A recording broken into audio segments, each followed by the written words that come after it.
এবং গৌতমদার ফুপু বাপিদার আমি উনা আর রাকুল মানে আমরা যে কীরকম মানে এত বছরের বন্ধু, মানে গৌতমদার সঙ্গে আমাদের বন্ধুত্ব, ফুপু আর গৌতমদার সঙ্গে মানে আর খুব লাকি মামুর বাড়িতে আমরা বসে খুব আড্ডা মারলাম, ফিরে শুনলাম আমার দখল আমাদের বেস্ট স্বর্ণকমল পেয়েছে।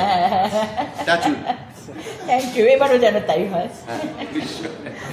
আর কি বলে, সুতরাং এটা আমার বিরাট সৌভাগ্য।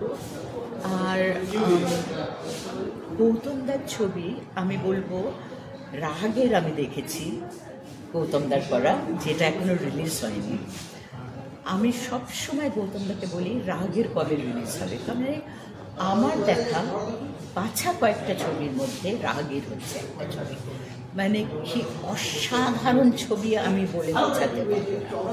তো আমি শুধু বসে আছি রাগের কবে বলছি, তার মধ্যে আবার আজকে এটা ট্রেলারটা দেখে মনে হচ্ছে এটা একটা বিশাল মানে ভালো ছবি হতে চলেছে।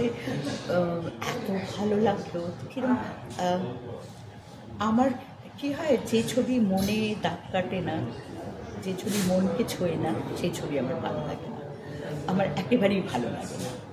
তো এই ছবিটার ট্রেলার দেখেই আমার মনকে ছুঁয়ে, তো আমি জানি এটা ভালো ছবি হবে।